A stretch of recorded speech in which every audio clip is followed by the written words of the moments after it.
I'm going to start recording. All right, the If the little red computer button. crashes, do forgive me. But now we are recording. Well, welcome to Fall 2020 lecture series in the Global South Studies program. This event is also sponsored by the Program for the Study of Religion. Both programs are meant to explore many different aspects of the human condition, including, and most importantly, aspects of inequality, racial inequalities, class inequalities, but also different forms of resistance and discourses and counter discourses in relation to power. Today's talk is definitely, it's definitely my favorite for this quarter. Our invited guest is Professor Benjamin Balthasar, who is an associate professor of multi-ethnic literature at Indiana University South Bend. His 2016 book, From the University of Michigan Press, Anti-Imperialist Modernism, explores the connections between cross-border anti-imperialist movements and the making of radical modernist culture in U.S. at mid-century. Professor Balthasar's work has appeared or is forthcoming in journals including American Quarterly, Boston Review, Criticism, Jacobin, Historical Materialism, and elsewhere.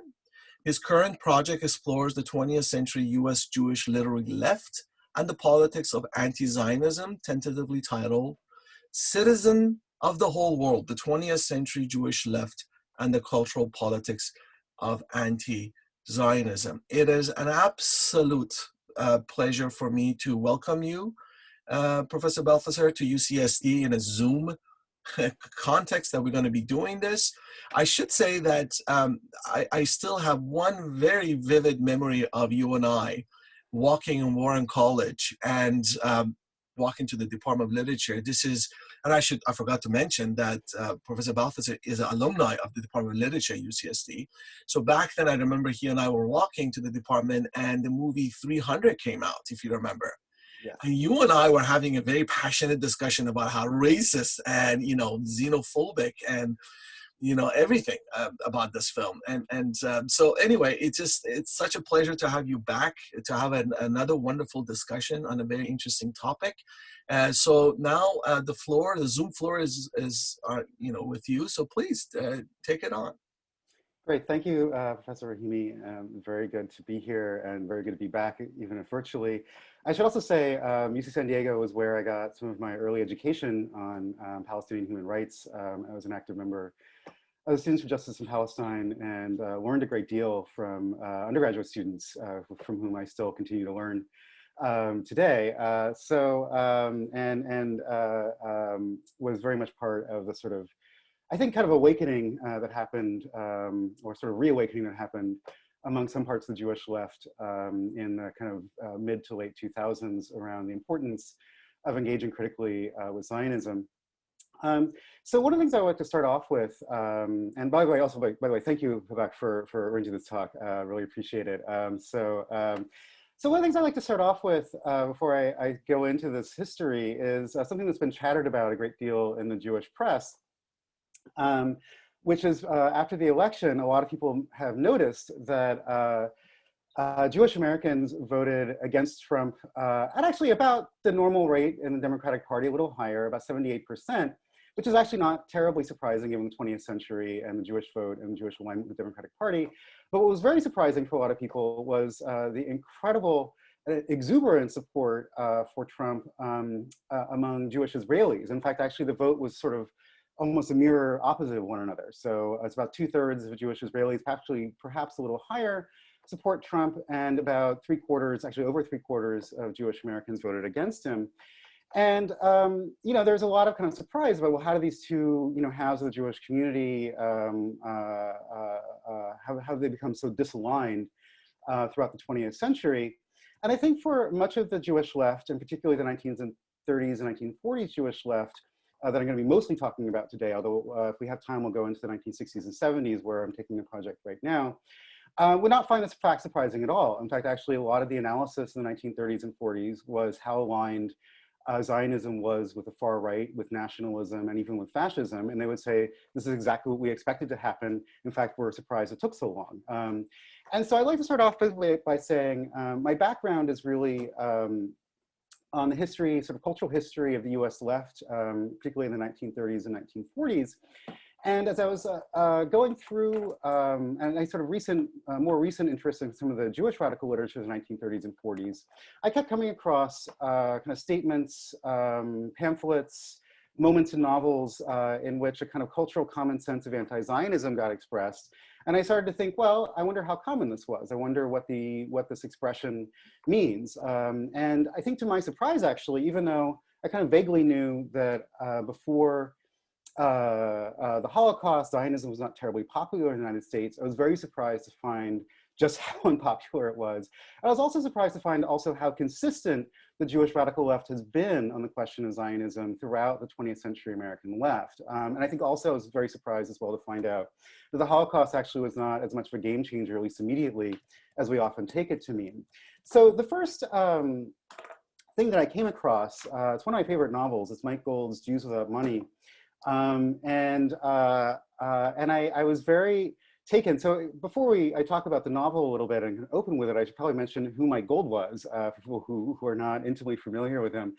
Mike Gold was probably the most famous or well-known and pugnacious Jewish socialist from the 1930s and 1940s.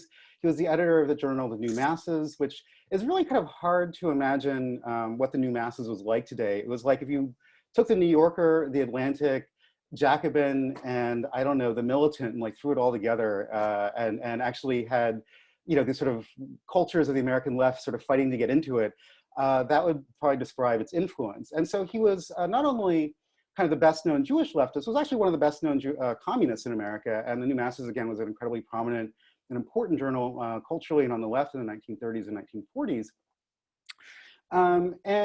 His novel, what sort of promoted him or propelled him to fame was his novel Jews Without Money, which became kind of the urtext for the proletarian literary movement of the 1930s. So pretty much every leftist in the 1930s sort of saw his novel, which was published in the 1930s, and said, this is the novel that we want to try to emulate.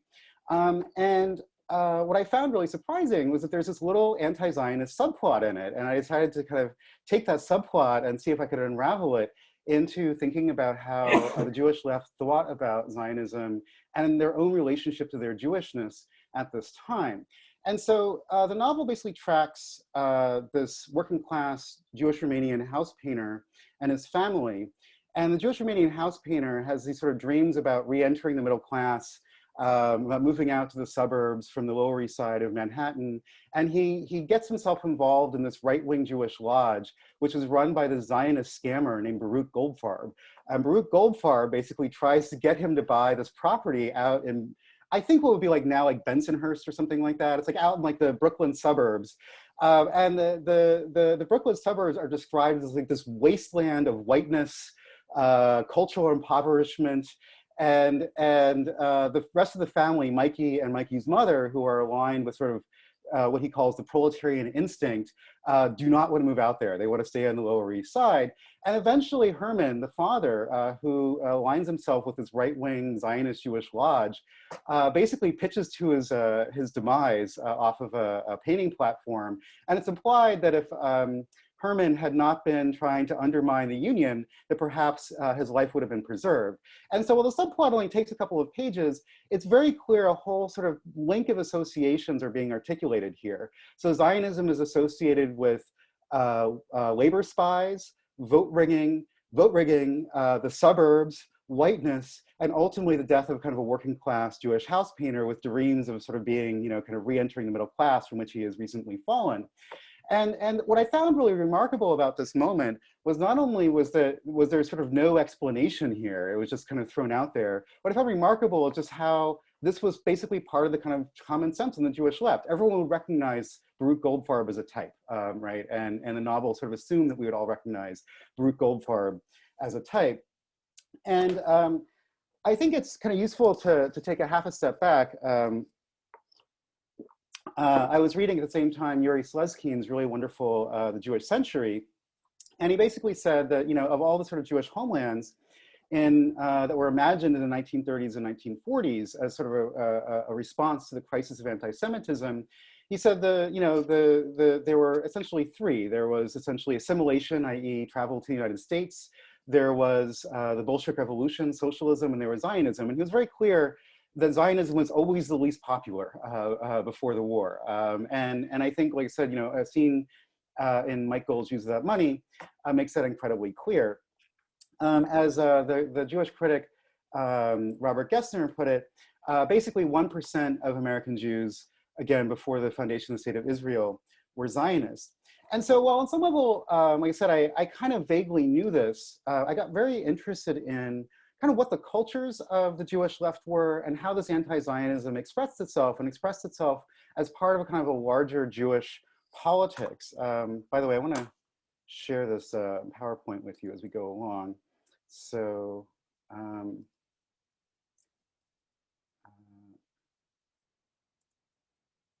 so the first image I want us to take a look at here.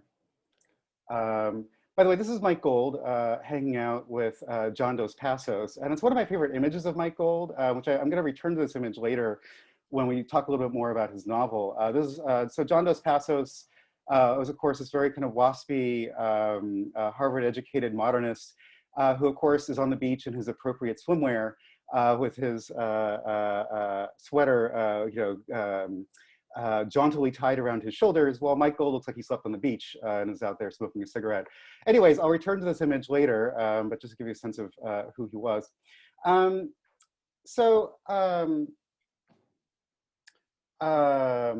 Yeah, and so one of the things I got sort of interested in is how the sort of cultures of the Jewish left expressed itself around Zionism and how they made themselves plain. And one of the things I've been grappling with and trying to understand is just how commonplace the ideology and sentiment around Jewish communism really was. And so one of the numbers that I found myself thinking a lot about is that basically 10% of the Jewish population in the United States at one time or another in the 1930s and 1940s belonged to the Communist Party. So one scholar estimated that 500,000 Jews basically cycled through the Communist Party from 1930 to 1940.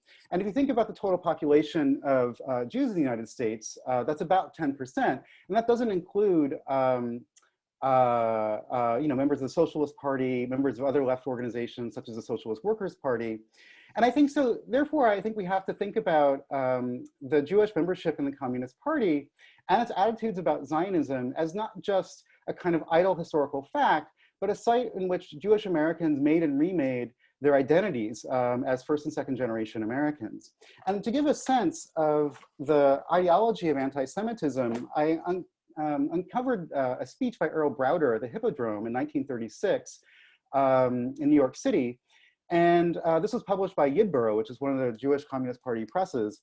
And it's basically after a series of, sometimes they're referred to as riots, sometimes referred to as rebellions in Mandate Palestine in the sort of, going throughout the mid-1930s, 1936, in which Palestinians and Jews basically started massacring each other. And there was actually a large massacre of Jews, what was now the West Bank.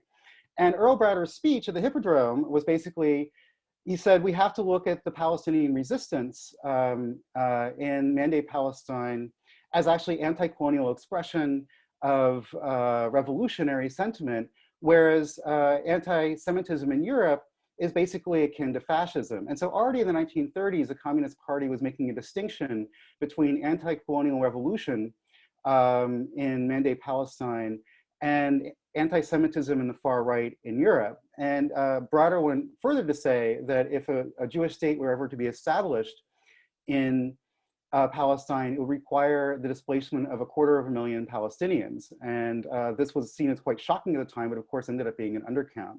And this statement by Browder was not only seen as quite normal, but it was actually published and celebrated by the Jewish press at the time. So this was, again, a pamphlet that was distributed quite widely among the Jewish left and was seen as basically the kind of the common sense.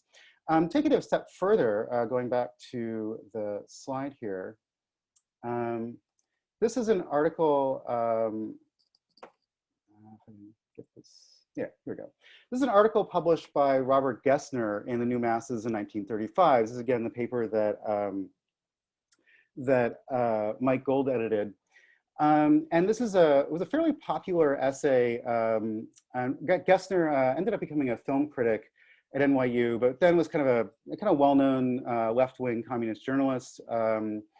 Actually also wrote a lot about Native American issues, was one of the few Jewish left-wing writers to actually connect genocide against Native Americans in the United States to the displacement of Palestinians abroad. And actually the title of my hopefully forthcoming book, Citizens of the Whole World, is basically a line from an unpublished novel of his, which is about basically some very discontented Zionists in Mandate Palestine in the 1940s. And this is the opening paragraph from an essay of his called The Brown Shirts of Zion, which was kind of a takedown of Vladimir Jabotinsky. Vladimir Jabotinsky was probably the best known kind of far-right Zionist in the 1930s and 40s, was oftentimes referred to as a supporter of Mussolini, and was a leader of the revisionist movement. The revisionist movement was sort of you could say the Zionist maximalists who wanted to have a Jewish state from the river to the sea. And so Gessner talks about meeting him in Berlin and says, sitting in a cafe in Berlin, I asked him, Jabotinsky, why don't you allow the Jews to participate in this reconstruction of their fatherland? His ordinary face showed a slight disgust and naivety of the question. Jews, he said, are not German. Let them, i.e. the Germans, build up their own fatherland. This is what 300,000 of them are doing today in Palestine. Zionism is the nationalist movement of the Jews. A few have gone to await the second coming of Moses. They may be called religious Zionists. Many have gone to make money at the orange growing or apartment house building. They are capitalist Zionists. Others have gone to live communally on farms. They are socialist Zionists. And since he is a socialist Zionist of the Zionist movement, we partially referred to as pink Nazis. The National Socialists, on the other hand, are the revisionists or the brown Nazis of Palestine. They believe in the Jewish state 100%, and with their own Jewish army, and I might add a Jewish navy on the Dead Sea. The Fuhrer of the brown shirts. Sorry, I was trying to get underneath the. There, nope, wrong way. The Fuhrer of the brown Nazis in Palestine is Vladimir Jabotinsky. And so you can see in this passage from Robert Gessner's essay, things that would be completely unsayable today on the left, that is calling Zionists Nazis, and even calling the members of the kibbutzim, Hashomer Hatzer, which is considered the left wing of the Jewish Zionist movement, Nazis, was entirely acceptable. Again, the New Masses was not a small radical journal. This was the major left-wing publication. This would be equivalent to, again, publishing in Jacobin if more people read Jacobin and it was more respectable. So this was, again, a common sense opinion on the left at the time. And I want to say, too, that this was, if I'm talking about Gessner and Gold, this is kind of one sliver of the Jewish left, but anti-Zionism was quite popular and quite acceptable, even among the kind of the Jewish mainstream liberals. So one of the other incredibly important figures in the 1930s was Elmer Berger, who was head of the ACJ, which is kind of the liberal answer to the AJC, and also kind of the head of the Jewish reform movement. And Elmer Berger was quite open that he felt that Zionism would basically be a form of dual loyalty, that it would make American Jews seem like they weren't really Americans, and was, like I said, one of the most prominent Jewish liberals at the time, and was frequently and constantly writing against Zionism. I would say the difference between Elmer Berger, however, and most of the Jewish left is that Berger really wrote from what they would call an assimilationist perspective. So Berger really felt that the reason why Zionism was bad is it would make Jews basically look like they weren't real Americans, whereas most of the Jewish left in the United States took a position that was somewhere between, I would say, a kind of Trotskyist, kind of far left, the Jews' real home is revolution, and the European Jewish Bund. So the European Jewish Bund articulated the 1930s and 1940s until it was finally kind of liquidated in the Holocaust. This idea that while Zion might not be their homeland, they felt that Jews should have autonomy over their own cultural production, Jews should have autonomy over their own labor unions, Jews should have autonomy over their own political organizations, and articulated a kind of deterritorialized nationalism. And a lot of the Jewish communists, although their official line was a kind of, I don't know, Jews only home was revolution, a lot of the Jewish publications tended to have a kind of Bundist kind of flavor about them. And as one writer, David Verbieten, said, the Jewish communists tended to actually be the most insular members of the Jewish left. They had their own publications, they had their own clubs, they had their own Yiddish language groups, and lived kind of a world unto themselves. They lived, it's in publications like Morgan Freiheit, of which Mike Gold was very much a participant. Also, the Yiddish Kolonisatie Organisation in Russland, or ICOR, which was the Jewish organization that supported Azerbaijan, the Soviet Yiddish language colony in Russia. And these Jewish organizations expressed a kind of nascent Jewish nationalism in the sense that they felt that Jews should have, again, a kind of autonomy over their own cultural institutions. At the same time, they expressed a very fervent internationalist anti-Zionism. Probably as some of the best way to kind of understand the kind of cultural sentiment of this outlook is a kind of rewriting of the popular front slogan, communism is 20th century American. A lot of the Jews in these organizations felt communism is 20th century Judaism. So Alexander Bittelman, which I'll talk about in a second, was probably one of the kind of best known kind of theorists of the Jewish left of the 1930s and 1940s, described taking a freighter across the Suez Canal to the Soviet Union, and he says, I feel like Moses going to the homeland when he's going to Leningrad, right? And so if you think about this notion that sort of Jewishness and communism were part of the same expressive world, for him, taking a freighter to Leningrad was basically crossing the Red Sea, right? And going home. And Zionism was the opposite of that. So I want to talk a little bit about a pamphlet Bittelman wrote. So Bittelman was a contemporary of Mike Gold. They were friendly-ish with one another. And he's kind of been forgotten. I mean, Mike Gold is still kind of remembered because of his novel, Jews Without Money. Bittelman's really been forgotten. He was the editor of The Communist and wrote a lot of pamphlets, but that's about all he's really remembered for. I've only found one very sort of small and partial biography of him. And he became an ardent Zionist in the late 1940s. And so if people didn't already hate him because he was a communist, then everyone else who in the Trotskyist movement decided they did not like him because he was a Zionist. But he wrote a series of very important pamphlets in the 1940s about Jewish identity. And he tried to kind of come up with a kind of intersectional analysis of how to think about Jewish identity between the poles of Zionism, fascism, and American capitalism.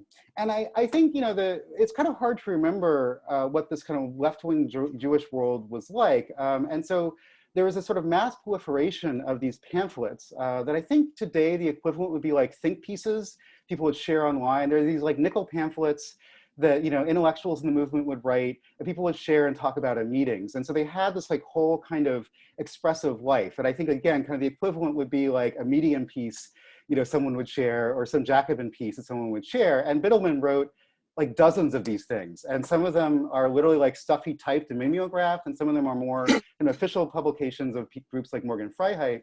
And one of them that he published, it's not even dated, it's called Study Guide on the Jewish Question. It was published by Yidborough, and by events, I think it's like 1944.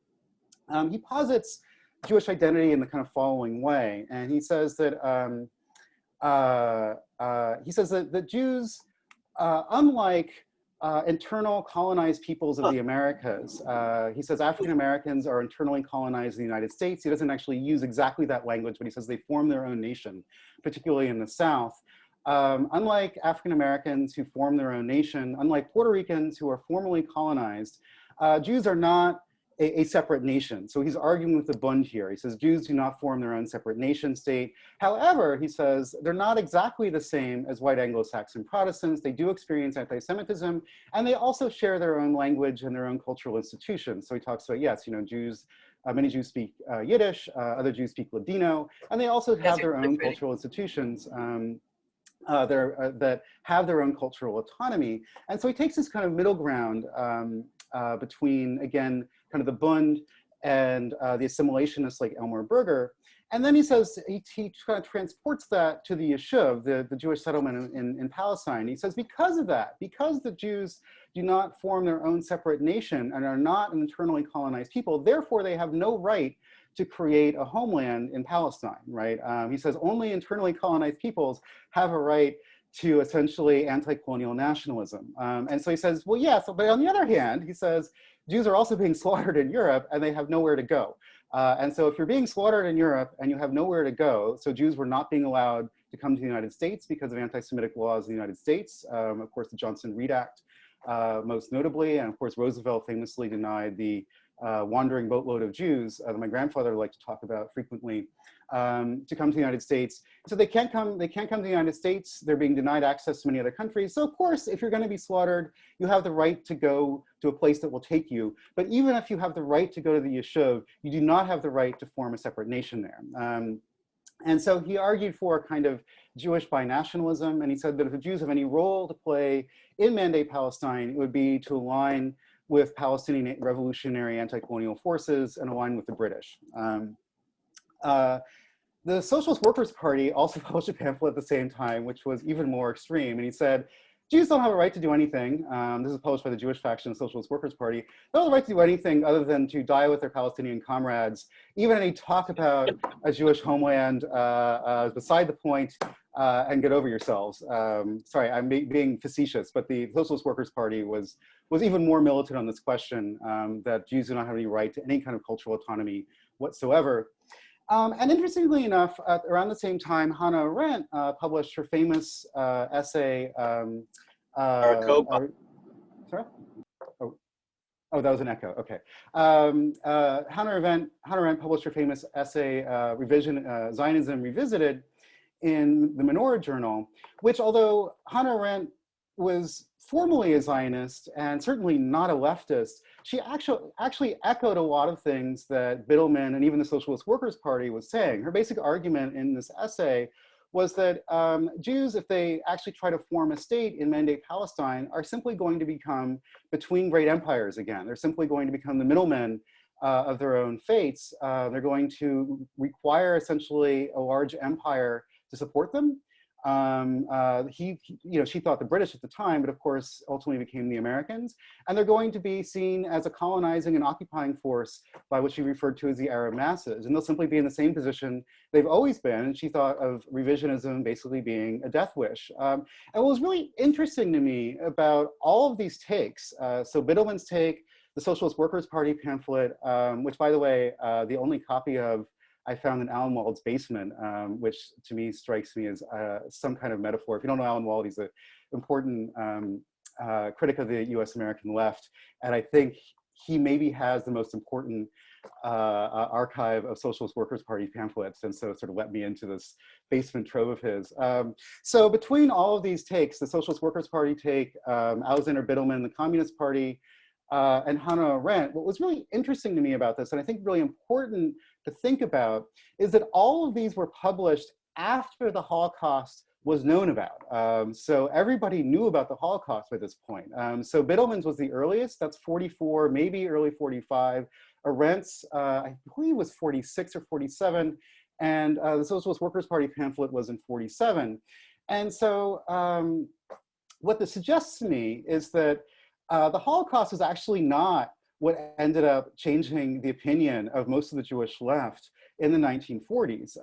And I have my own theories about what ended up changing the opinion. I can talk about this, I'll talk about this at the very end. But my sense of what changed actually the opinion of most of the Jewish left in the 1940s was not, you could say, facts on the ground, but was actually really the Soviet Union. The Soviet Union coming out very strongly for a Jewish state in 1947, Andrei Gromyko coming to the UN and backing partition, really changed the mind of most American Jewish communists and the Jewish left. And if you have to remember, go back to Biddleman's formation, like Biddleman is a guy who thinks taking a freighter to Leningrad is being like Moses crossing the Red Sea. So for the Jewish left at the time, the Soviet Union, and we can talk about, Stalin, later is discovered to be an anti-Semite and the doctor's plot and all of that. But for the Jewish left at the time, The Soviet Union was the force that destroyed the Nazis, that won the victory at Stalingrad, had been leading the anti-fascist struggle throughout the 1930s, was the only government to supply arms to the Spanish Republic. And so for the Soviet Union to back the Jewish state really had answered the question for a lot of the Jewish left. So and I'll get back to that at the end, because that's a point I think we need to discuss. The other point I want to make, though, which I think is equally important, and this is something as someone who does cultural studies, that I find actually perhaps more interesting than the politics, is how Jewish racial and cultural identification came to align in a common sense way with anti-Zionism. So, a lot of people, some people are ideological, and some people live their lives through ideology. Most people live their lives through a vague, messy set of identifications that have as much to do with their racial common sense, their religious common sense, who their friends are, et cetera, than it has to do with finely worked out ideological positions. So for Alexander Bittelman, Hannah Arendt, and the nameless Trotskyists of the Socialist Workers' Party who produced this pamphlet, yes, these people are arguing the fine points of Zionist ideology, but for most Jews on the left, it was just kind of a feeling, it was just like the sentiment that was produced in Mike Gould's novel, it was just a kind of common sense that Zionism was something that was against our self-interest, right? And so I got very interested in the question of how Jews align themselves racially and culturally in the 1930s. And I want to look at a letter that was published in Jewish Life. Okay,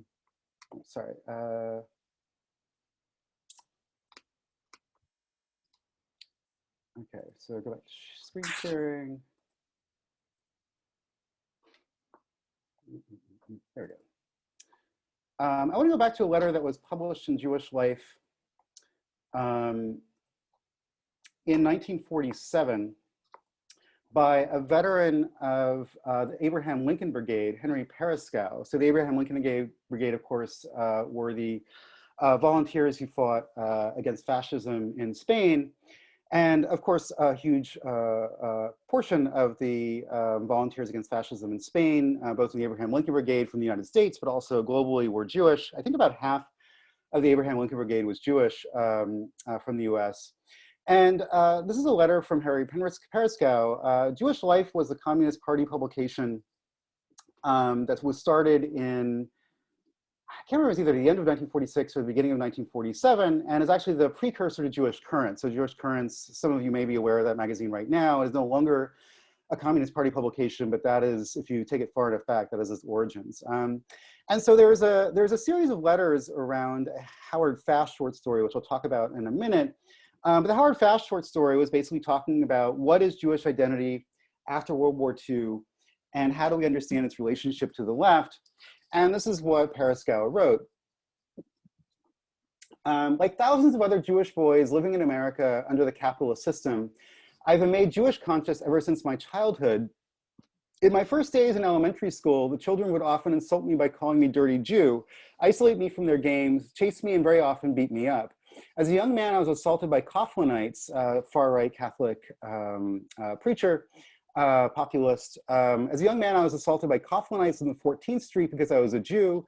I was aware of pogroms upon Jews in Poland, Romania, and many other European countries. After Hitler came to power in Germany in 1933, mass persecution of Jews started there. My soul cried out against these injustices which my people were victims, not only because I was a human, but mainly because I was a Jew. Then I saw that Negro people were victims of similar persecution as the Jews, and in many instances far worse. And he goes on to talk about how it was seeing African Americans struggle with racism that actually convinced him ultimately to be a communist. And this is a move that you see almost in every single Jewish left-wing publication in the 1930s. Their first is this identification that, yes, we suffer anti-Semitism. I have personally suffered anti-Semitism. But then I looked outside and I saw how much worse African Americans have it. And that's when I decided to become a communist and join with my comrades in the struggle against racism and capitalism. And this notion that being anti-racist was central to a Jewish sense of identity was so central that they were almost inseparable from one another. That is, oftentimes the Jewish expression of anti-capitalism was expressed through a modality of anti-racism. And I think also one has to remember that this was happening at a time in which Jews were starting to assimilate very materially into white middle class life in great numbers, right? So you have Jews moving out of the inner cities into the suburbs, Jews also entering into the Ivy Leagues in large numbers for the first time. And there was a sense that Jewish assimilation was going to be not only bad for the left, it was also going to be, you could say, bad for the Jewish cultural identifications that a lot of these Jews came to experience as theirs. And so there's sense that the anti-racism and anti-Zionism shared a kind of common language, was important for them to kind of, almost you could say, act as a kind of forestalling against what they saw as these inevitable structural changes in the Jewish community. Going back to Mike Gould's novel for a second, on some level, this association between anti-racism and Jewish identity is sort of hiding in plain sight. So Mike Gould's novel, Jews Without Money, again, was kind of the novel of the proletarian left of the 1930s, and also probably, you could say, the most important Jewish left novel of the sort of mid-20th century.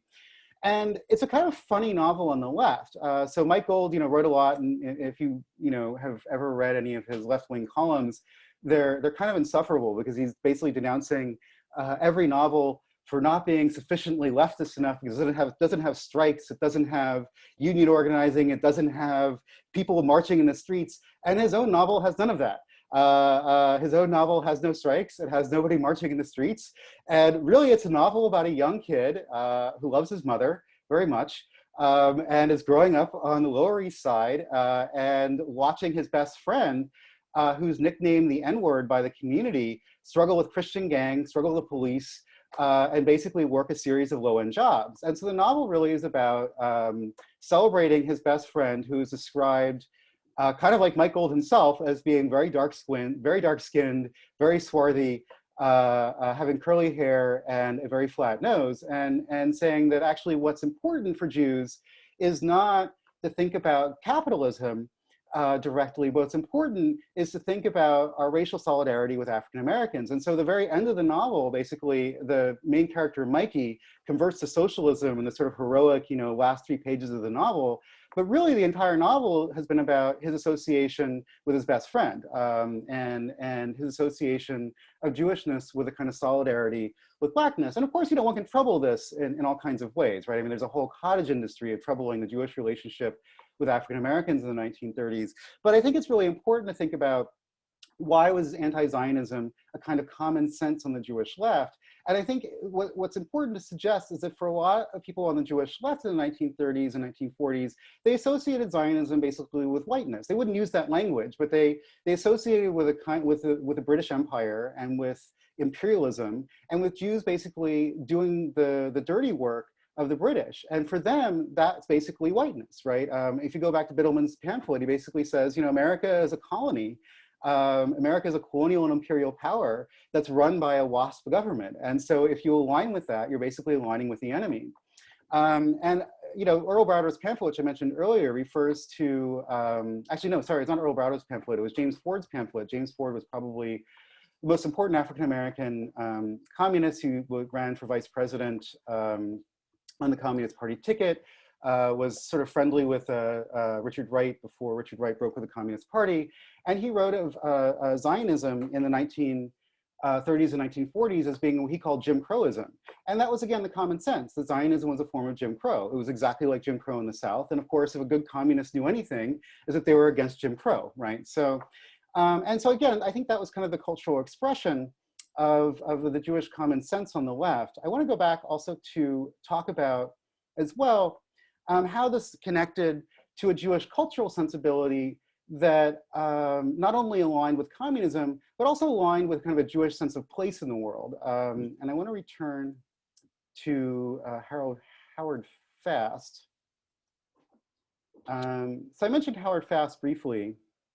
He's a well-known Jewish communist novelist. And the story that Henry Perisco is writing about, and this is a story that Alan Wald has also written a great deal about. It's called Epitaph for Sydney, and it was published in 1947. And this is a story that touched off literally months of debate in Jewish life and other left-wing Jewish papers. And the debate was basically how much this fictionalized character, Sydney, was an expression of essential Jewish identity or Sidney was basically just a good anti-fascist, and his Jewishness was really secondary. And most, if you go through the debate, with the exception of, I think it's Morris Chapez, with the exception of Morris Chapez, basically everyone said, Sidney's a good Jew. And that's really what's motivating him. His anti-fascism is part of his Jewishness, and that it's not just anti-Semitism that actually makes him a Jew.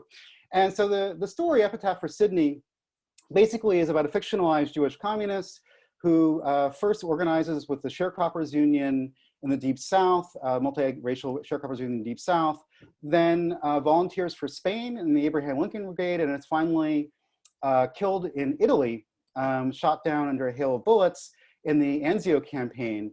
And this is basically, the story ends on a kind of collective reading of his epitaph, right? Hence the title.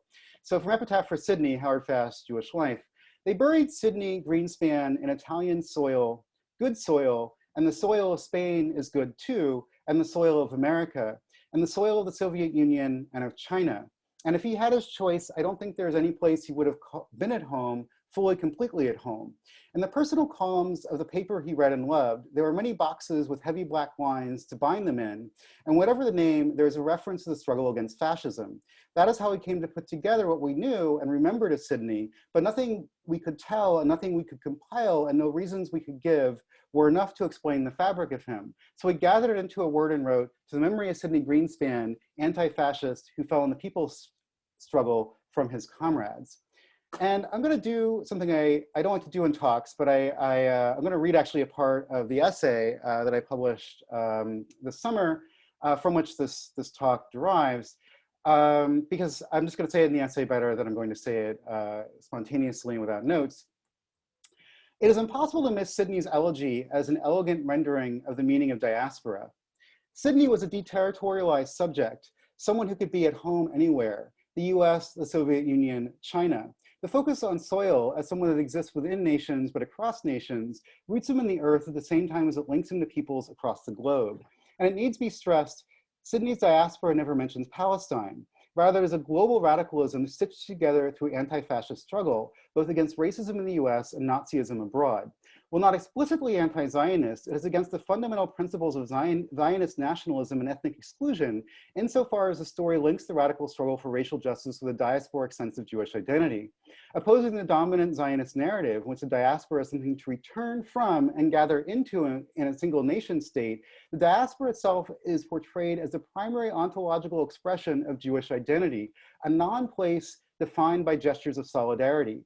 As Judith Butler articulates in her intellectual history of anti-Zionism, Jewish values of cohabitation with the non-Jew are part of the very ethical substance of diasporic Jewishness.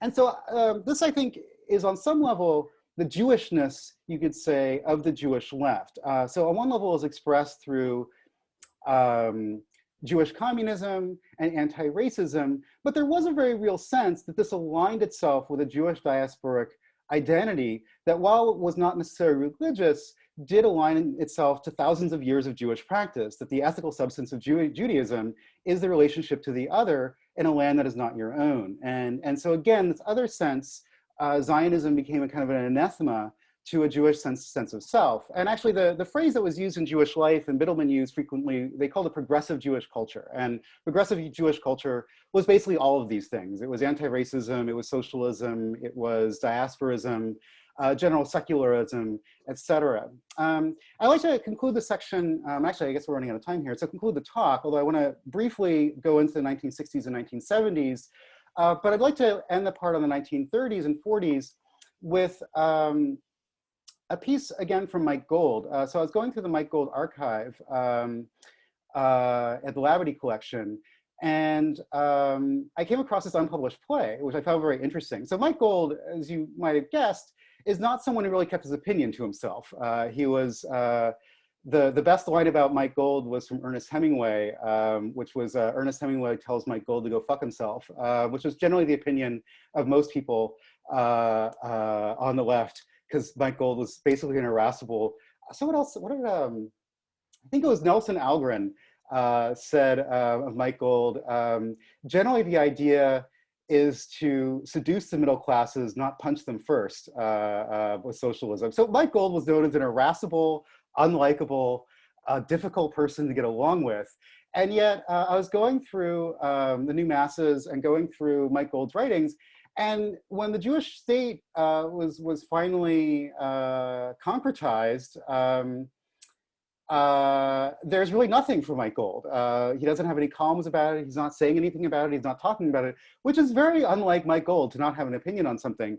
But I did find this one-act play that was unpublished in his archive. And basically the play is a dialogue between ghosts of the Warsaw uprising, people who died in the Warsaw uprising, with a Jewish communist in New York City. And the ghosts of the Warsaw uprising are yelling at the Jewish communists saying, you didn't pay attention to fascism enough. You relied on, Rooseveltian liberalism. You were safe in your homes in America. Well, we were out dying. And Zionism only comes up twice. Zionism is basically, as Jews are being led off to the death camps, the Nazis tell the soon-to-be dead Warsaw Ghetto defendants that they're being shuffled off to Palestine. And so Palestine becomes a kind of way of talking basically about Jewish death. And the other place where Zionism gets mentioned is that at the end of the play, the sort of fantasy at the end is that Jews are basically going back to Poland. I'm going to read part of the end of the play. Make this a little bigger here. I used to be like you once upon a time, a long time ago. I used to think Jews were alone. I could not trust the people of Poland, the Gentiles, but look what they did against the Nazis. Look how they helped us. Look how they died beside us in the ghetto like brothers. Never forget them, my noble brothers in resistance. Look at Poland now. We did not die for nothing. Oh, this beautiful new Poland of the people. They're building such a beautiful free cities down the beautiful streets. The poor and oppressed of yesterday walk proudly, no longer slaves, but masters of life. Now, of course, that's not actually what happened in Poland after the war. But the fact that this is what Mike Gold imagined, what he wanted to happen in Poland, I think is the important part. So his answer essentially to the tragedy and the atrocity of the Holocaust was not to create a Jewish homeland in Palestine, but was that Jews should be granted full citizenship in the lands that they actually live. For him, that was the ethical answer to the Holocaust. Or they should be allowed to migrate to the United States, which of course, again, was not allowed to happen. So I'd like to conclude my talk. The second part of this project, which is going to have 3 parts. The first part is in the 1930s and 40s. The second part is on the 1960s and the radical left. And the last part, which I haven't even really started working on, is going to be on the present moment. I want to share a few pamphlets from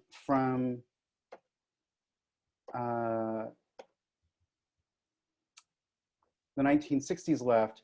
So one of the things that I found also very surprising was that, and what has really kind of prompted me to do this project, was that my other imagination, other than Zionism became essentially Jewish common sense after the Holocaust, was I was also very surprised to find on the Jewish left in the 1960s and 70s that most Jewish leftists basically retained or reproduced the same anti-Zionism of the 1930s and 1940s left. And that this is, I think, has been really underappreciated and understudied. And I think it has a lot to do with some of the problems with Jewish studies. Jewish studies tends not to look at Jews in non-Jewish organizations as being central to Jewish cultural consciousness. And yet at the same time, when you think about it, if half the Communist Party in the 1930s and 40s was Jewish, and also half of SDS, at least in the early days, was Jewish, and a third of SWP was Jewish, we have to look at these organizations as not just left-wing organizations, but organizations in which a kind of Jewish sensibility becomes produced and reproduced. And so what I found going through SDS documents, SWP documents, talking also with interviewing Jewish members of SDS and Jewish members of SWP, was that, again, they echoed a lot of the same things that the Jewish left 20 years before it echoed, that they felt that their basic sense of solidarity was with the Black liberation struggle, and they saw the Palestinian struggle for liberation as part of the larger global struggle against imperialism. So this is from a pamphlet published in 1967, briefly after the Six-Day War, by basically the educational arm of SDS. And this is the beginning of the middle section, Zionism, the formation of the Israeli state. To become more fundamental, the central issue in Southwest Asia is the fact that a Jewish state has been established in the Arab midst without the invitation or consent of the indigenous population. The Jewish immigration occurred and could only have occurred under the aegis of Western colonial rule. The old slogan was that early Zionism was a handmaid of British imperialism. The creation of Israel caused almost 1 million Arabs to become refugees. Israel treats its remaining Arabs as an underclass. It maintains its artificially high standard of living only because of outside resources. Israel has allied itself with Western colonial and exploitive interests by its down-the-line support of the French in Algeria, by its close relation with South Africa, by its joining with British and French colonialist forces in their attempt to regain control over the Suez Canal. So again, looking at this pamphlet from SDS in the 1960s, it sounds very much like pamphlets from the Communist Party in the 1930s and 1940s. And the analysis is basically the same. In fact, if anything, people were even more upset because they saw that Israel was now aligning itself with the South African regime and supported the US war in Vietnam. In fact, actually, that was one of the things that actually turned a lot of Jews who were raised Zionists to be anti-Zionist, was seeing Israel align itself with the forces of reaction globally. And I think, again, we're seeing the same thing today. So organizations like Jewish Voice for Peace, the Jewish Solidarity Caucus, and Democratic Socialists of America are basically articulating the same points that the Jewish left has been articulating really throughout the 20th century, and we should no longer be surprised. I think, if anything, what we should be surprised about is the fact that we don't know this, and we have to ask, why don't we know this? Why is this not just the automatic common sense that left-wing Jews are going to think this way, and that this is the way that Jews have thought, again, throughout most of the left-wing Jews have thought throughout most of the 20th century.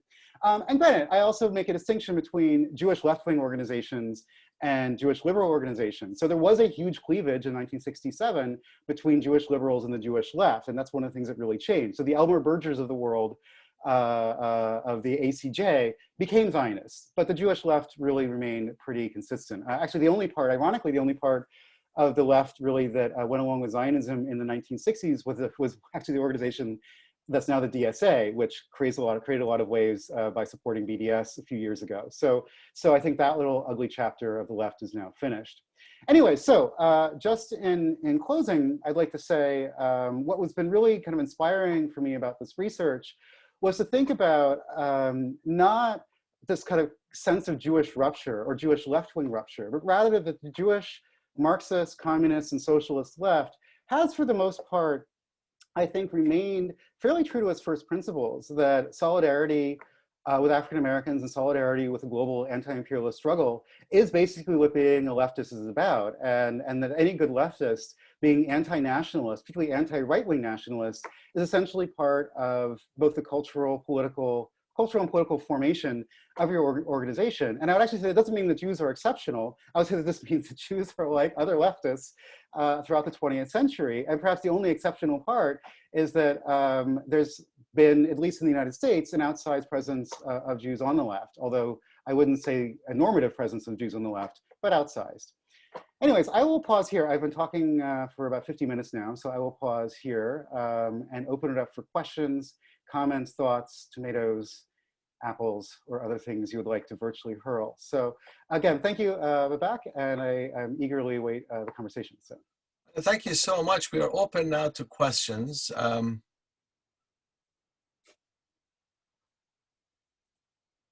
sure people are digesting this fascinating and informative talk.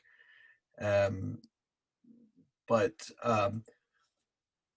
perhaps maybe I could ask the first question since everyone.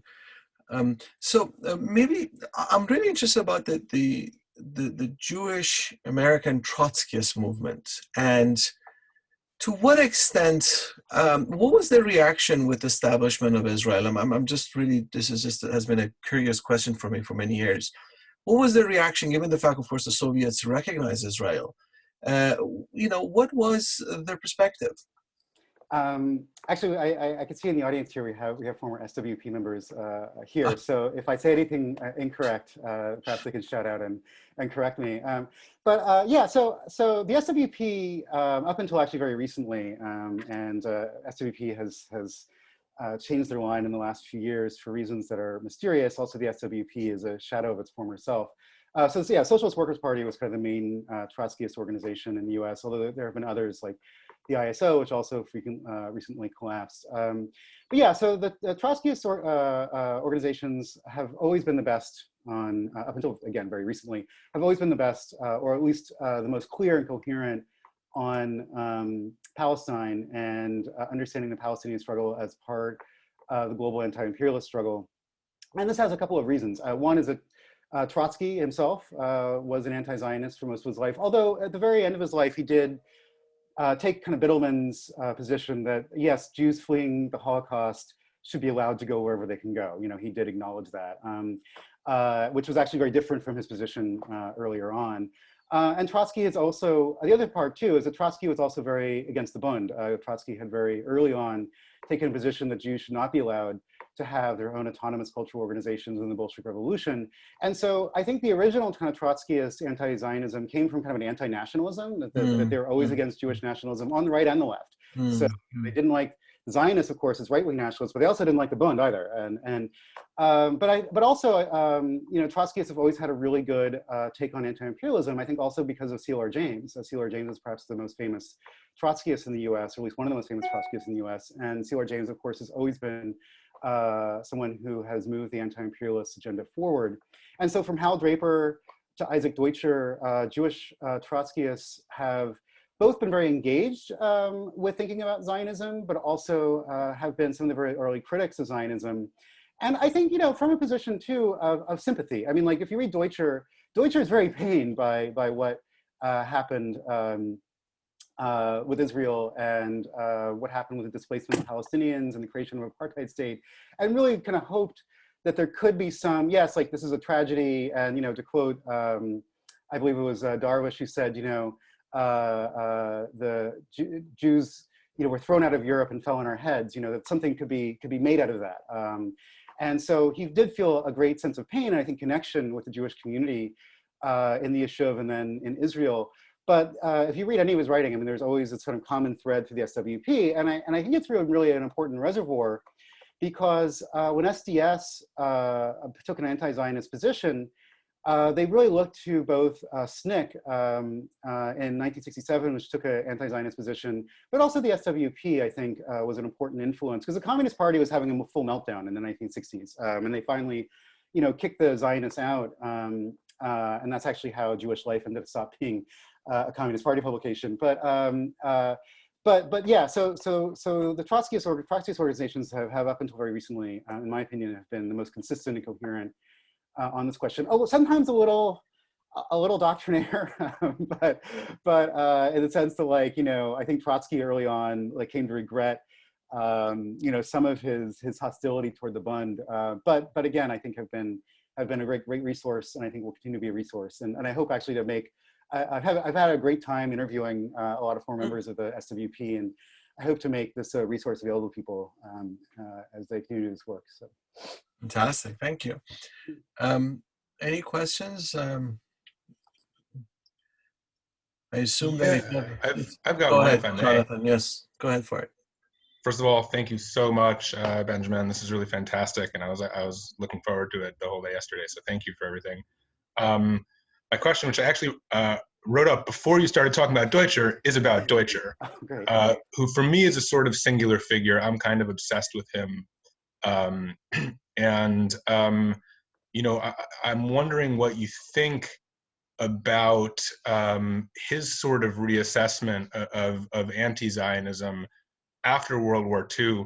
It's interesting that you mentioned that actually you know, the experience of the Holocaust didn't really change the position of the Jewish left 100%, but for Deutscher, you know, of course, it very much did. And so for him, he almost, but not entirely, recants his anti-Zionism and takes this sort of anti-Zionist approach. So I'm curious what you make of that stance. Was he making that critique more or less in isolation from other Jewish leftists and socialists? And do you think there's some what for you know, Jewish leftists and the left as a whole to learn from his stance today? Oh, great. That's a great question, Jonathan. I also just say I've been taking a very belated deep dive into Deutscher myself. So I should just say as a full disclosure, my grandparents were CP members, and so it took me a long time to be able to finally read Trotskyist writers, which I'm glad I finally gotten to be able to do. So yeah, so I've been recently, very belatedly, taking a kind of dive into Deutscher and just loving his work. I mean, he's just a beautiful writer. I mean, above everything else, and of course, that's something that I have a great deal of respect and admiration for. Yeah, I mean, so I'm intentionally, and this is maybe a weakness, but also part of my thesis, weakness in my approach, but also part of my thesis. I'm kind of leapfrogging over some moments. So I'm leapfrogging over the 1950s, and I'm leapfrogging kind of over the 1980s. And my thesis on some level is that, yeah, so Deutscher, I think a lot of Jews on the left took a kind of anti-Zionist, Buber as well took an anti-Zionist position. Although if you read Deutscher's stuff in the 1960s, and Deutscher was very important to the New Left, right? So he was not himself a New Leftist. He was a generation earlier, but it was very important to the New Left, particularly Jews on the New Left. And if you read his writings from the 1960s, he, like a lot of people on the New Left, really grappled with the '67 war, right? And it was this moment where they're like, oh crap, like any hope I might have had about Israel being this kind of socialist land where, yes, maybe it's unfortunate it has to exist, and maybe be better if it didn't exist, and maybe be better if we could have stayed in Europe, but it exists, let's try to work with it. I think you see that hope of his really vanish. And it's not just the preemptive war of '67, which everyone on the left really saw as an aggressive war and a preemptive war and a necessary war and an imperialist war, but it was really sort of seeing Israel align with the forces of global reaction, right? And I think you see the same thing today. I mean, if anybody was like still wondering about, is there a socialist soul to Israel? Not that there ever really was, but some people still hold out that idea. 70% of Israelis voting for Trump should kind of cure you of that notion, right? So that there's anything socialist there to be found. And I think the Jewish left in the 1960s had that same kind of break. And the same thing, you can see that with I.F. Stone, same thing. He kind of hit the same wall in the '67 war. So '67 war, and I think actually, I mean, to be very personal in some ways, like grew up in a pretty progressive household. I've been a leftist, most of my life, but didn't really want to get involved. I remember like when I was at UMass as a MFA student, there's a big SJP chapter, and I'm like, that looks messy. I'm doing union activism. I'm not getting involved. This is like everyone just yells at each other. And if I'm trying to build like a working class, multi-ethnic working class socialist movement, this is just something people get mad at each other about. I'm not getting involved. And it was really seeing activists actually at UC San Diego take this issue head on and looking at who lined up on which side. I was like, okay, the Jewish fraternities are lining up with the pro-Israel side, along with like all the right-wingers and the imperialists and the Republican Club, and all of my comrades are lining up, with the SJP. And I was like, okay, I know what side I belong to. And I think the same thing has happened over and over and over again. So in moments of kind of revolutionary upsurge, the Jewish identification has I think actually was having this discussion about like what's going to happen when AOC runs for president, and are Jews going to still support AOC even though she criticizes Israel? And my hunch is that most American Jews are going to support being American, maybe not leftists, but liberals over being their criticisms of Israel. And what we're seeing is that cleavage manifesting itself right now. And I think the left is the same thing, is that most Jewish leftists see themselves not as they're leftists before they're Jews, but their Jewishness is produced through their leftism, right? So again, my sort of first point, that the Communist Party was not something Jews belonged to, but was a site of subjective identity formation for American Jews, I think it still holds. Not that American Jews are communists, but that liberalism and leftism in different ways are ways in which American Jews construct their sense of self, right? And construct their like subjective relationship to the world, if that makes sense. So, and I think again, Deutsche had the same trajectory. So, but that's a great question. We should actually geek out on Jonathan, at some point on Deutsche. Oh yeah. I've Oh, been slowly going through the Prophet, and like I'm like on page 1,000, and I oh my need to God. process this with someone. So yeah, okay. Yeah, I commend you. I have not gotten through it yet, but the non-Jewish Jew and other essays absolutely changed my life. Just want to say that was a crisp and beautiful answer that I think would make Deutscher proud. And just one funny personal thing, you're talking about how from your CP perspective, or upbringing rather, you were alienated sort of from that trot thing. And well, I was raised right-wing Zionist and modern Orthodox, so I'm also coming at it from a whole other Okay. whole other perspective. But Right. but there's something to be said for Deutscher's clear analysis that really just sort of just lays it out. And Yeah. we should totally geek out about it sometime. I'm looking forward to it, and you should read the Prophet. It's better than you. It's so good. Anyways, Word. yes. Okay. Thank you. All right. Yes, you're welcome. I've got a question for you, Benjamin. Oh, hey, John. Okay. Hi. Nice to see First of all, thank you for a really excellent talk. I've got a lot that I'm mulling over, and one of those things is I think you I think you well I'm really interested in this point about what Jewish studies is doing wrong, because I think that the point about non-Jew about like Jewish communal institutions, perhaps now more than ever, are such a small segment of what U.S. Jewry looks like, even if we are to limit it to U.S. Jewry thinking of itself as such, right? And so I think my question is, when we look back, like you talked about in sort of, in the 30s and 40s period, Jews seeing Zionism and associating it with whiteness, and sort of, this moment of not moving away from the Lower East Side and these kinds of things. Like, the question is something about, like, to what extent did the Jewish communists of the period see that as, or to what extent was there like an anxiety about assimilation? Exactly. Because I think, you ended on this point where like Jews have been, why do we not know that Jews have been thinking the same thing for a while? And I think this point about assimilation and where we locate ourselves with respect to it is one area of real, roller coastery kind of difference over time. Yeah, great. Thank you. That's a really great question, Jenna. Yeah, so the first thing I think I want to say is that, what's wrong with Jewish studies? So I think I was actually trying to figure, like, why am I writing this book? Like, why me? Like, why am I writing this book? Like, why has no one written this book before? Like, why does this book need to be written? And because why doesn't it exist?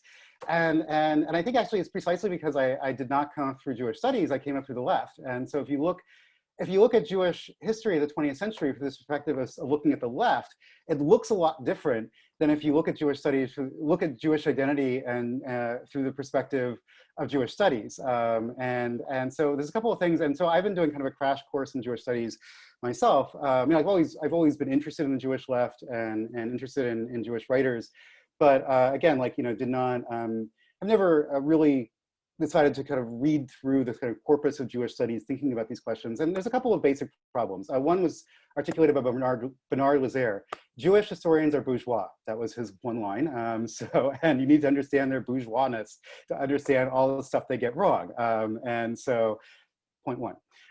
Point two, what are the assumptions? And this is actually even in Jewish studies scholars I like. There's actually this one book by this guy, David Verbieten, which is not very well known, but it's really been helpful for me. It's called The Politics of Non-Assimilation. And he's the one who really kind of helped me to think through, and I'll get to your second point, the politics of anti-assimilation that was held by the Communist Party. But even he basically says that the normative politics of Jews is liberalism. And this is just this assumption in every single book I read in Jewish studies that Jews are like prefiguratively liberals, and that they've always been liberals, they will always be liberals, and that like we are attached to the Haskalah and the Enlightenment and liberalism almost like in this like molecular DNA kind of way. And that sometimes is true, and there's a truth to it. But it basically always looks at moments of Jewish radicalism as this like bizarre and embarrassing exception. And if you look at it from the other way, that like Jews there is this like significant portion of Jews who keep aligning themselves with the radical and revolutionary left, and it's consistent. Maybe not as large as it was in the 1930s and 40s, maybe more middle class than it was in the 1930s and 40s, but it's still there, and it's still a part of the articulated part of the Jewish sense of self, as articulated as other parts, Hasidim and whatever else. And if you just see that as like this aberration, then you're missing out on why these approaches keep reproducing themselves. Yes, and Jewish communists on assimilation. Yes, if you look at any of the Jewish pamphlets, there's two enemies, capitalism and assimilation. And they really look at assimilation as the enemy of Jewish communism. And they're very clear about it, that like, if the Jewish institutions get their way and we move out to the suburbs and we become normative liberals, that will be the end of Jewish communism. And in very literal ways it was. I mean, who backed the murder of the Rosenbergs? It was the American Jewish Committee, right? They supported the murder of the Rosenbergs, right?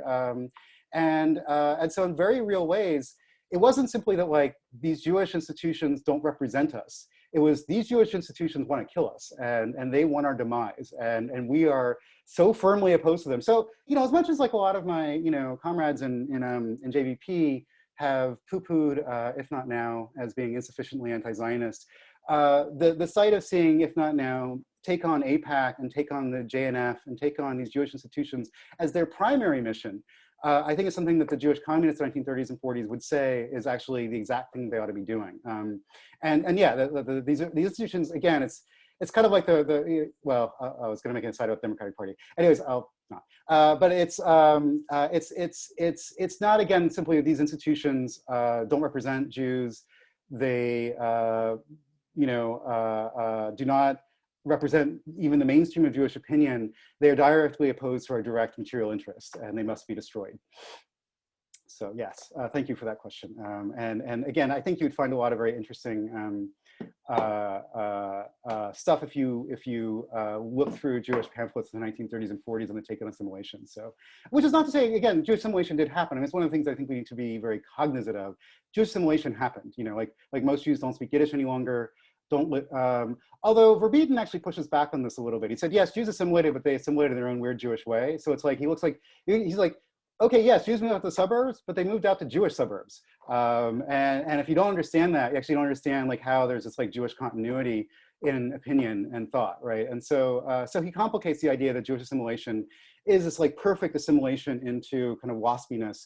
But yeah, Jewish assimilation happened. Again, Jews don't speak Yiddish any longer. Jews go to mainstream, educational institutions in the ways that they were denied in the 1930s and 40s. So it happened.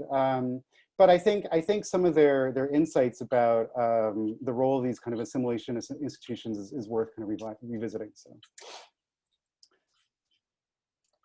Great. Any other questions, Laura? Yeah.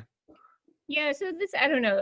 This is half formed, but just piggybacking on that, I think thinking about this in a contemporary way, I think that's one of the most interesting things. Like, I'm not in the Jewish studies world, but just in terms of like experientially and looking at people's political formation of younger Jews, is that because assimilation did happen, there's a question of self-identification, right? Like there's a problem now in talking about like, what do we mean if we're talking about the Jewish community? It's not just these institutions don't represent us, but that some Jews on the left like don't want to be represented, right? Like, I don't know if this is where you were coming from, like what you're saying at UMass, but like there are people who say, like, Jews who say like, I am in allegiance with Palestine, but I don't want to say as a Jew, like that sort of iterance, which now like is a affirmative iterance that people take, whether because that's their identity formation or if it's strategically, right? That now it's a perception that is a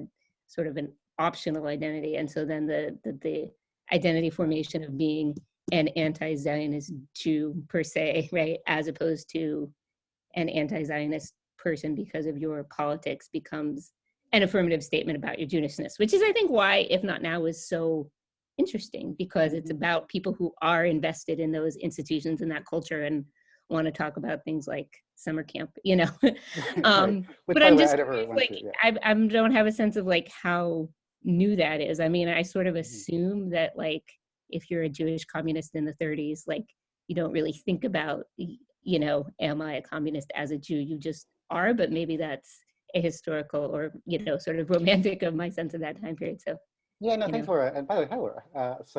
Yeah, hi. I should give these talks more often. I get to see all my friends. Anyways, yeah,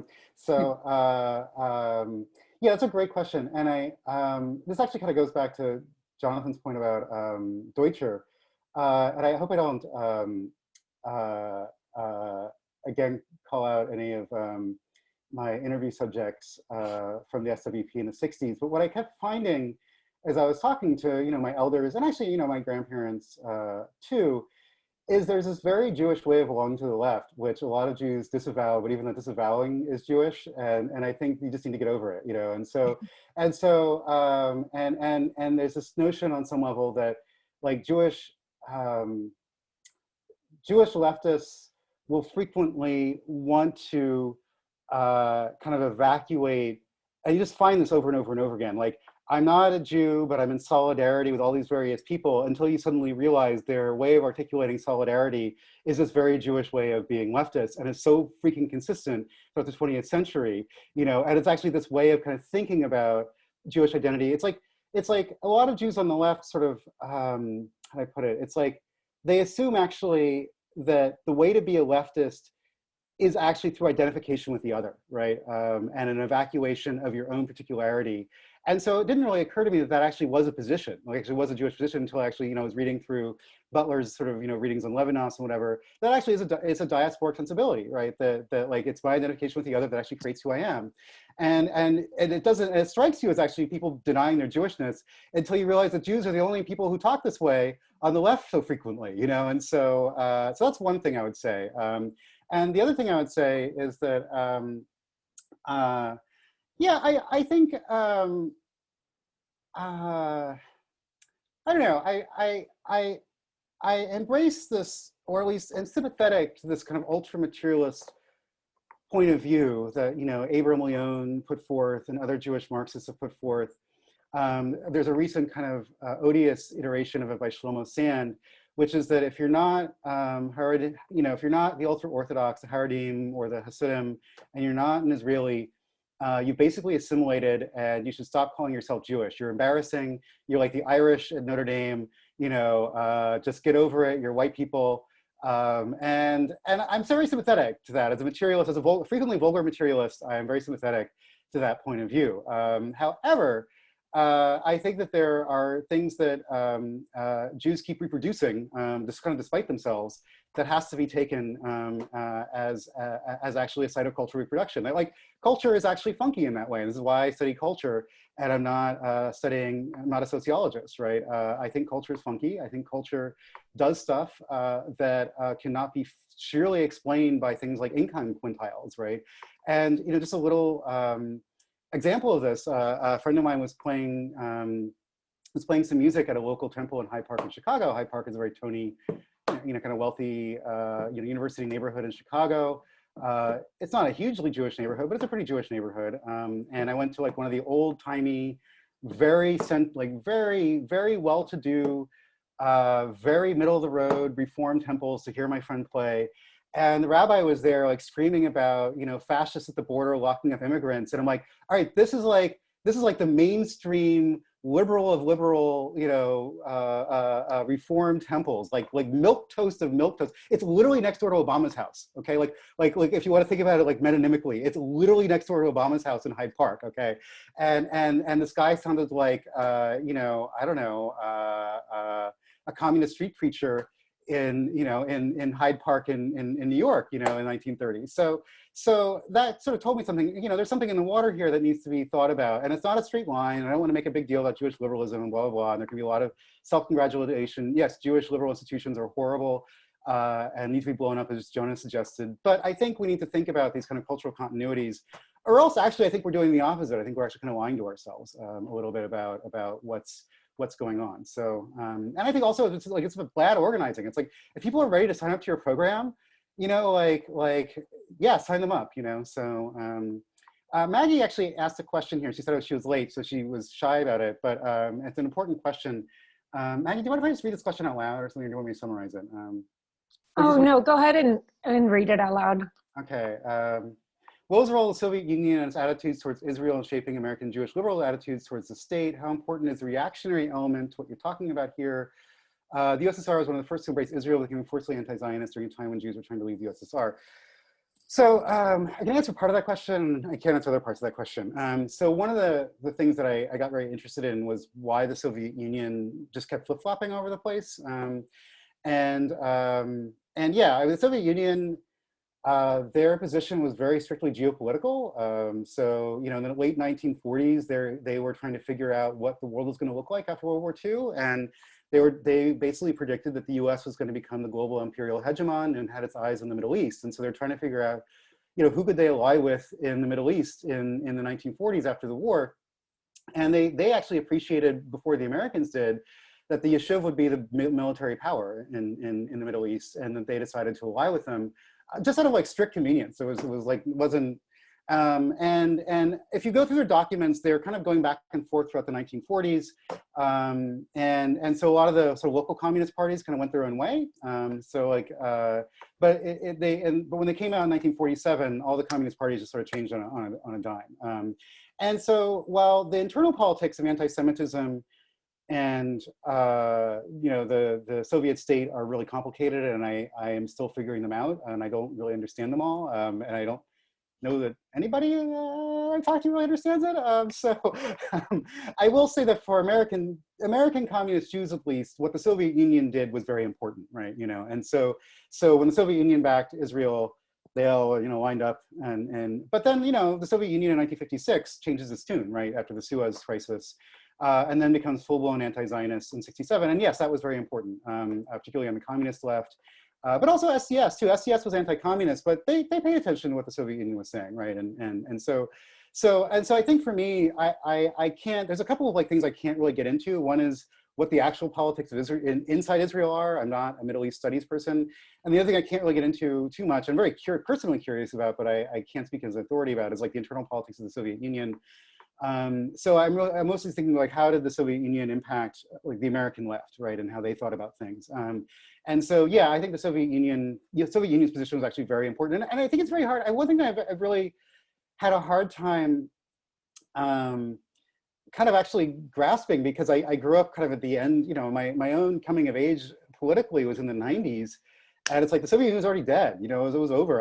You know, and even in the 80s, it was already, you know, it was looking, the notion the Soviet Union was like a revolutionary power in the world was over. But in the 60s, that wasn't necessarily apparent. A lot of people really thought the Soviet Union still was a revolutionary force in the world, for, you know, better, you know, right or wrong. And so, and it took me a long time to actually gather like how much actually for the 60s left in the US, what the Soviet Union thought was actually very, very important. And actually one of the really interesting documents I went through was actually the internal Communist Party USA debate about Zionism in the 1960s. And there was a real debate in the Communist Party, and the Zionists lost the debate and were thrown out of the party. So, and they started a journal called Jewish Affairs, which basically replaced Jewish life, and they published basically a lot of sort of Jewish critiques of Zionism. They're actually really good. They're actually really interesting. I mean, they're actually really well done. I mean, they're good documents. And actually the pro-Zionist communists, I mean, they had interesting takes, and they were ultimately, you know, I think became a minority position on the left. The other thing I'd also say too, our contemporary analysis now that the Jewish left supports Zionism would have been news to the Jewish right in the 1960s. And so one of the other things that's interesting things to read about in the 1960s has been to read about how the sort of Jewish new right gets formed at this time, right? So all the sort of like, you know, the new anti-Semitism thesis, and it really gets formed at their horror at the Jewish presence in SDS in particular, but also other Jewish left-wing organizations. Like they're just beside them, so they're crapping their pants that all these Jews are joining SDS. And like, yeah, you know, as Mark Rudd described, SDS was basically a Jewish fraternity in most places. That all these Jews are joining SDS. And SDS aligns itself with SNCC, which, you know, is anti-Zionist, and they're just crapping their pants. And so there's this anthology that comes out called, it's like Jews in the New Left. It's actually published by the Histadrut, which is this, you know, Israeli labor organization. It's one of the sort of founding organizations of Israel, state of Israel, and it's all these people that we would now kind of recognize as figures of kind of the new Jewish right, Nathan Glazer and people like that. And it's funny, actually, the one kind of token Jewish leftist they invite is Noam Chomsky. And Noam Chomsky is like very delightful Noam Chomsky way. So it's like, I have read every single Jewish left-wing or left-wing newspaper in the United States, every single last one, and I've empirically concluded that they are not anti-Semitic. And then like, you know, I'm going home now. But yeah, so this notion that the Jewish left, we're all Zionists, again, is, I think, a kind of post-fact construction, because at the time, the Jewish right were like, all these commie Jews are fucking everything up, pardon the expression. So anyways, yeah, okay. Okay, it's 12:30, but we have time for one more question, I guess. If anyone wants. I think I have a question in Okay, Yvonne, go ahead. Hey, I think I have a question in the chat. Let me just read it. Okay. I'm curious why Jews in South Africa were not a lot more anguished and conflicted than they have been. Jewish liberalism began to wane soon after the apartheid government made overtures towards Jews in the early 1950s. Today, we focus a lot on the radical Jews who supported the ANC government, the ANC movement with Nelson Mandela, etc. But the greater truth is that Jews made peace with apartheid and profited immensely from it. Mm. The absence of Jewish self-interrogation and analysis is the result of this tacit and even open alliance between Jews and white supremacy. I find South African Jews who write on the Jewish condition to be remarkably unreflective, ahistorical, and avoid the great questions about the Jewish plight in world history. As soon as the ANC-led movement against apartheid was clear that it was about to on the verge of winning, virtually all Jews left South Africa and moved to Israel. About 90% of all Jews in South Africa came from Lithuania.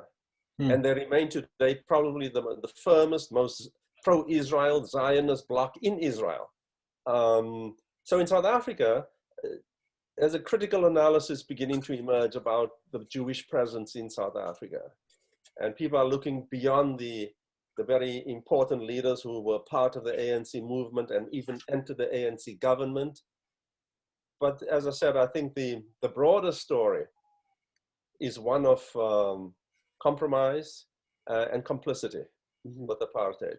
And the result has been, I think, an anti-intellectualism in South African Jewry, which sort of stands out against the great philosophical questions about life and about Jews in a world in which has hounded them. South African Jews tend not to speak about such things. Thank you, Ivan. I have to say, I don't know much about South Africa. Again, like this betrays my parochialism and provincialism as an Americanist. And I also want to say, too, I mean, thank you. I absolutely concur. Alan Wald just published a piece in Against the Current on Jewish revolutionaries in South Africa. But of course, you know, avoids, I think, your question. But I think your question is also a good one to think about the Jewish community in the United States. So one thing I should just say, people often, I need to often clarify, I'm really talking about the Jewish left when I talk about, most of my history is on the left. So I don't know, you know, I don't know what's wrong with the Jews in South Africa, and I don't know what's wrong. Benjamin, in part, my question was inspired by, I think the title of your talk was what is the title of the talk again? Citizens of the Whole World. Right, yeah. And South Africa is part of the world. So I think Right. that the art of being a citizen in different parts of the world, I think, produces different kinds of Jewish narratives and dialogues, and so that in part I kept tripping up when you'd refer to the Jewish, and I know that in South Africa, the Jewish narrative departs from that because of their particular experience in South Africa. So I guess part of my question is, you know, there's a tension between the localism of Jewish communities in different parts of the world, and then the general historical trends that you are summarizing? Yeah, yeah. So that's a question that I don't have an answer to. It's a fantastic and phenomenal question, and I only have evasions. One evasion is, again, that I'm talking about the Jewish radical left, and the other evasion is that I think I'm starting to come to the conclusion that there is something weirdly exceptional. I mean, the U.S. is the home to the largest Jewish population outside of Israel, and so I'm coming to the conclusion that there is actually something weird about the American Jewish community. And I think part of that weirdness is simply possibly a historical accident that the Jewish left in the US was very big and had a big cultural influence, and it was not big other places. And it has to do with immigration waves. Also has to do with, I think, the Christian nature of the American right. And so, it's like, there's just some things a lot of Jews, even if they're not progressive, won't do, which is like vote for evangelicals. Like yes, there's always a 10% of people who will do this, but like most Jews just won't. And the right in America is very evangelical, and so I don't have firm answers to this question. I don't know. I really actually don't really know why. And so like why was SDS half Jewish? I don't really know. I know that it was, but I don't really know. Why was the Communist Party half Jewish? I don't really know. I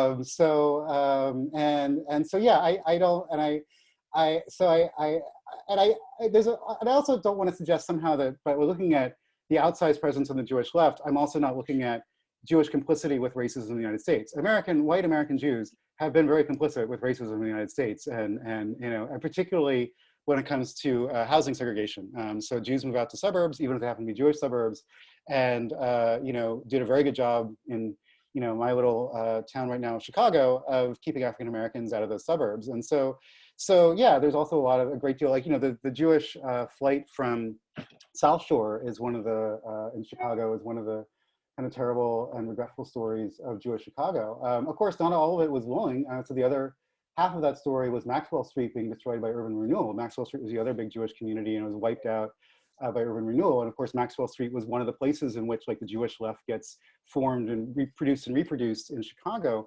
So some of it's by choice, some of it's by force. And so yeah, so like the large history of Jews in America, the long story has been Jewish complicity and whiteness. So I'm really telling, again, a story of the left. And my only reason about why the Jewish left is sort of important even to think about is that it's been very influential on the left in general, and that also it's had an outsized cultural influence, in the US, I would say on the Jewish community, but also just kind of on the left in America writ large. So I don't think you can actually think about the history of the US left without thinking of the role the Jewish left has played as a particular sensibility. The criticism of your work, I loved your analysis, and it's really inspired me to do a lot more thinking and work on it myself. I'm actually working on similar themes myself. Oh, I think South Africans have this terrible habit of navel gazing, so we tend to look at the world through our own navel. So America just has a bigger navel, so yeah, to gaze into. Yeah. Well, Ivan, I very much would love to read what you come up with. We absolutely love to read your work. So I'm of course very happy to hear your insights on this topic. So Great. Thank you so much. I think we have come to the end of our lecture. I have a good feeling that many will be in touch with Benjamin about his talk. I'm looking forward to your next book, and maybe we could have you come back again once the book is published. I would love to. I only really barely scratched the 1960s, so there's plenty of room. Anyways, well, thank you again, Babak. It was wonderful. Thank you for inviting me. It was wonderful to see everybody. Professor Zahiri.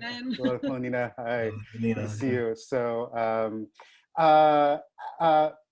Bianca asked if anyone wants to hang out. There's one more question that came through the chat, and I wondered if I can address it. I haven't seen the chat. Yeah, Bianca, why don't we have you as the last person? Yeah, please. Yeah, hi. Sorry, I'm unable to have my camera on, but I was just wondering if you could.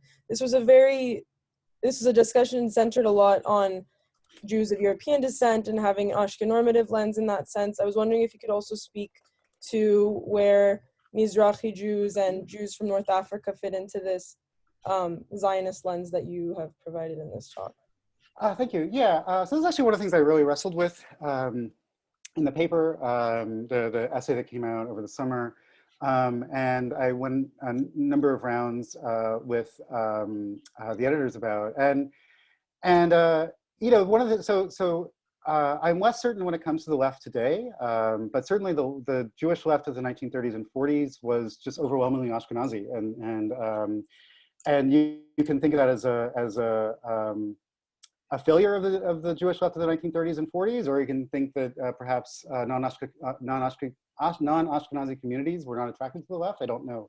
I don't know which it is. I don't know if other non-Ashkenazi Jews were not welcomed, or if they didn't want to show up. I actually don't know. But I looked very hard and read through histories of non-Ashkenazi Jews, Sephardic and Mizrahi Jews in the U.S., and their presence in the radical left is just not there.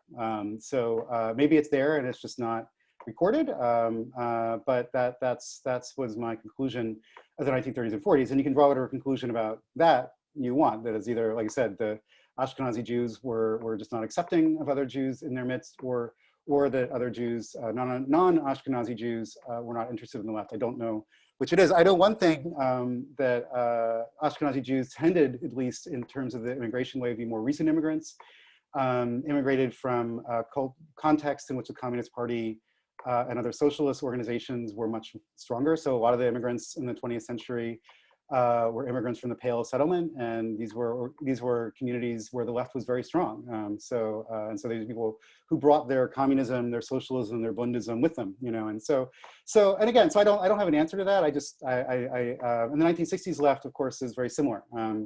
But it's something that I think today what we're seeing is a greater expression of non-Ashkenazi, so Sephardic and Mizrahi Jews in the left today, in organizations. You know, JVP, of course, has been very conscious of this, and other left-wing Jewish organizations are very conscious of it. And so I think the Jewish left today looks different than it looked. So if you thought of Jews of color on the left in, you know, the 1960s or 70s, it would actually also be Ashkenazi Jews, so Black Jews who, you know, are the descendants of Ashkenazi Jews or Black Jewish converts to Ashkenazi Jewish tradition. So again, it's not that I sought out to only talk about Ashkenazi Jews, but particularly my emphasis on the 30s, 40s, and then the 60s has revealed again, for whatever reason, the Ashkenormativity or Ashkenazi presence of these left-wing formations. But I think, again, when I do the chapter on the present, it will probably look very different. So I don't know if that answers your question. Yeah. Yeah. I had something in the chat, but I think we're out of time. And no, it's okay. Go ahead, Toby. It's okay. I mean, we're enjoying this so much. Oh, okay. Is that okay, Benjamin, or do you have to? Yeah, go for it. So it's sort of just like a thought, and just, you know, wanted to hear your response. I'll just read what I wrote, which is that, you know, as you were talking about like subjective identity formation in the Jewish left, like throughout the early 20th century, and how that was how Jews were constructing their sense of self. And then with the destruction of the left, for the most part, you know, how that relates to Jewish identity now, you know, not just sort of thinking about, you know, waves of assimilation, but actually like in terms of cultural reproduction, and like sort of this like fractured state of identity, like not really having spaces to form Jewish identity anymore. And that really most left-wing Jewish organizations are primarily focused, and necessarily so, on anti-Zionism in response to like dominant liberal Jewish institutions. But then how that like reifies the discourse of Zionism being like the basis for Jewish identity formation, and then reinforces anti-Semitism in a way. Mm-hmm. Sorry, that's a lot, but no. That's a great question, and it's kind of perfect. There's the other impulse why I wrote this book. I was very active in Jewish Voice for Peace for a very long time, and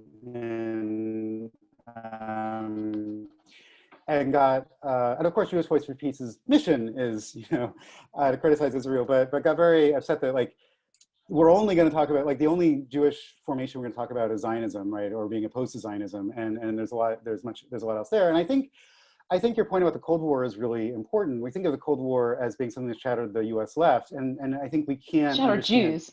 yeah, and I think we can understand the destruction of the left in the United States without understanding the Cold War. I mean, just the breadth, scope, depth of devastation that it brought on American politics, on the left, on liberalism, and how much liberals actually were a complicit part of that. Again, you know, you have the NAACP and the ACJ celebrating the murder of the Rosenbergs, and you know that gets a sense to the extent to which liberalism has been complicit in this reconstruction of certain identity formations. I would say, though, on the other hand, I think there is a latent Jewish memory of the left that's there, and it can be accessed, and there's always kind of an interest in it. And I think a lot of the debate around even like the recent Sorkin film on the Chicago 7 was really like an internal Jewish debate about like the left, you know, and is Sorkinism like the you know terminal endpoint of American Jewish identity, or is there something else there? And actually, what I thought actually is more interesting is that actually Sorkin's interest in the left is actually this dialectic in play, right? So Sorkin is an annoying liberal. But the fact that he has to think of the left in a serious way means that he's actually still on some level in dialogue with the far left. And that's actually a kind of a cultural memory, a normative mainstream Jewish cultural memory that still latently is around. And I mean latent in the kind of the Raymond Williams sense, you have latent and emergent formations. And maybe it'll become emergent again, you know, that's the hope, of course. But I think, you know, we're in a moment where that kind of cultural work, this kind of cultural work can be done, so. Okay. All right, well, thank you so much. This was wonderful. We have recorded this, so in case anyone wants to have access to it later, that would be possible. Thank you so much, Benjamin. Thank you. This was wonderful, and hopefully we'll have you back. Yeah, it's basically it's hopefully it'll be the pandemic will be over. We can actually go for a beer or something. So okay, absolutely, absolutely. Yeah. So, anyways, yeah, and good seeing you, Nina. Thanks for coming, Toby. All right, hi Brian, hi Shelley. I don't know if you're there, but yeah, Shelley already texted you about Shelley. Yeah, she. Okay. Yeah, well, yeah. Okay, all right. Good seeing everybody. All right. Okay, See you later. bye. Bye bye. Okay, bye. Bye bye. Bye bye. Bye.